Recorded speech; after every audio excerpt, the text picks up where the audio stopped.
Hello friends, माझे YouTube channel Sony ट्युटोरियलवर तुमचं मनपूर्वक स्वागत आहे। तर चला आज आपण घटक क्रमांक 8 मध्ये शुश्रूषे संगोपन या लेसनमधले IMP पॉइंट्स बघू। अभ्यासाला सुरुवात करण्याआधी तुम्ही नवीन असणार तर माझ्या चॅनलला सबस्क्राइब करा। सबस्क्राइब केल्याने तुम्हाला सर्वात आधी नोटिफिकेशन मिळेल व्हिडिओचे, मी व्हिडिओ अपलोड केल्यावरती। आणि सबस्क्राइब करणे अगदी मोफत आहे। तुम्ही सबस्क्राइब केल्याने मला प्रोत्साहन मिळते आणखी व्हिडिओ बनवायला। व्हिडिओ आवडला तर व्हिडिओला लाईक, शेअर, कमेंट करा। तुमच्या फ्रेंड सर्कलला जास्तीत जास्त व्हिडिओ शेअर करा। तर चला आता आपण शुश्रूषे संगोपन ह्या लेसनमधले IMP टॉपिक बघू, ज्याच्यावर की आपल्याला प्रश्न येऊ शकतो। तुम्ही हे टॉपिक्सवरचं ऐकून मनाच्या भाषेत उत्तर लिहायचं आहे। पेपर कोरा ठेवायचा नाहीये। मनाच्या भाषेत का होईना उत्तर लिहिल्यावर मार्क्स चांगले मिळतात आपल्याला। तर आपले घर म्हणजेच एक खेळघर। सरिता आणि केशव गेल्या वर्षी दिवाळीच्या अगोदर घरातील साफसफाई करत होती। रद्दीवाल्याला देण्यासाठी त्यांनी जुने प्लास्टिकचे डबे, मासिक इत्यादी बाजूला करून ठेवली। झाडलोट करताना बाटल्यांची बुचे, प्लास्टिकची झाकणे, कापडाचे तुकडे असल्याही काही वस्तू सापडल्या। अडगड दूर करूया म्हणून ते सारे सामान एकत्र करून ठेवत होते। तेव्हा त्यांच्या लक्षात आले की त्यांची 1.5 वर्षाची मीनू तद्री लागल्यासारखी त्या जुन्या डब्याबरोबर खेळत होती। त्या डब्यात काहीतरी वस्तू घालत होती, परत बाहेर काढत होती, परत आत घालत होती। आपल्या स्वतःच्या खेळात पुरेपूर रमून गेली होती। ते बघून सरिता व केशव दोघांनाही जाणवले की आपण ज्या जुन्या टाकाऊ वस्तूंना निरर्थक समजत होतो त्याच वस्तू वापरून मीनू बरोबर कितीतरी खेळ खेळता येतील। मग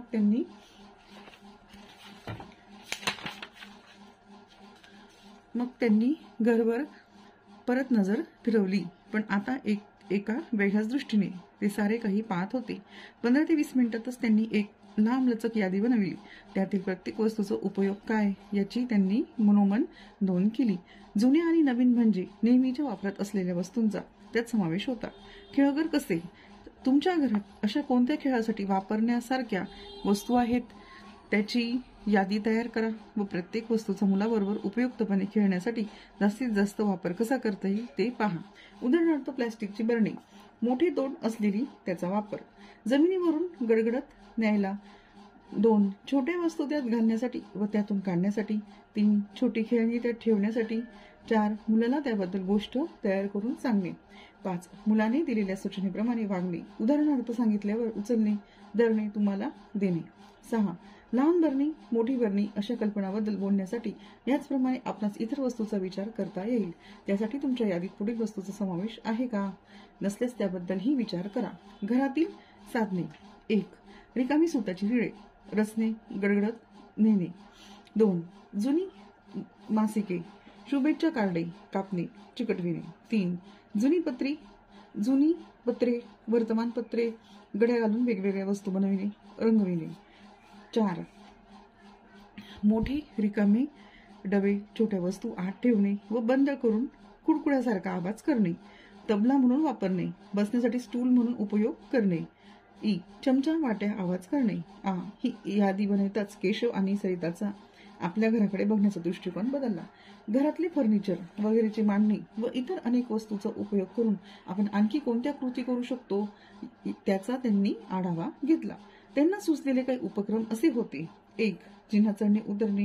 2 मोड्यावर कमी उंचीच्या स्टूलावर चढणे। 3 खुर्चीच्या खालून सरपटत रांगत जाणे। 4 पाठीमागे चालत जाणे। 5 पेन पेन्सिल वापरणे किंवा धरणे, कानात कुजबुजणे। 7 रेडिओ किंवा अन्य गाणे थांबल्यावर एकदम पुतळ्यासारखे स्थिर उभे राहणे। 8 अडथळ्यातून चालणे। 9 कपडे प्रकाराप्रमाणे वेगळे करणे। 10 बागेत फिरायला जाणे। 11 तांब्यातून पाणी ओतणे। 12 दगडाबरोबर खेळणे। 13 जुन्या पायमोजेच्या कठपुतळ्या बनविणे। 14 कुंड्यात व मोकळ्या जागी बी लावणे। 15 झाकणे काढणे। 16 ताटे मांडणे। 17 वस्तू शोधणे। 18 चेंडू पायाने उडविणे। 19 आरशातील प्रतिमा बघणे, प्रतिमेशी बोलणे इत्यादी।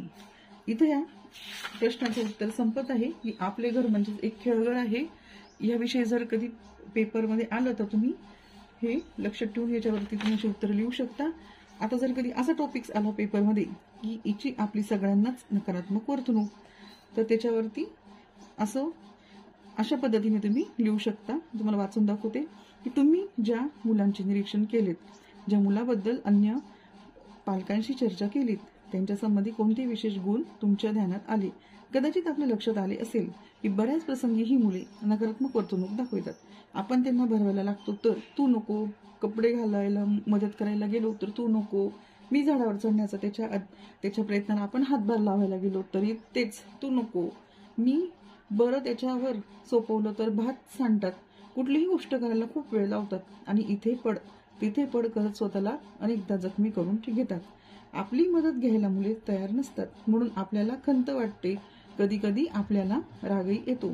पण जर आपण लक्षात घेतले की नकारात्मक भावना ह्या वयोगटातल्या मुलांची नैसर्गिक वागणूक आहे, तर कदाचित आपण ह्याच गुणांचा वापर त्यांच्या विकासासाठी करू शकू. आधीच्या घटकात पाहिल्याप्रमाणे दुडणाऱ्या मुलांना स्वतःची व स्वतःच्या क्षमताची जाणीव होऊ लागली आहे.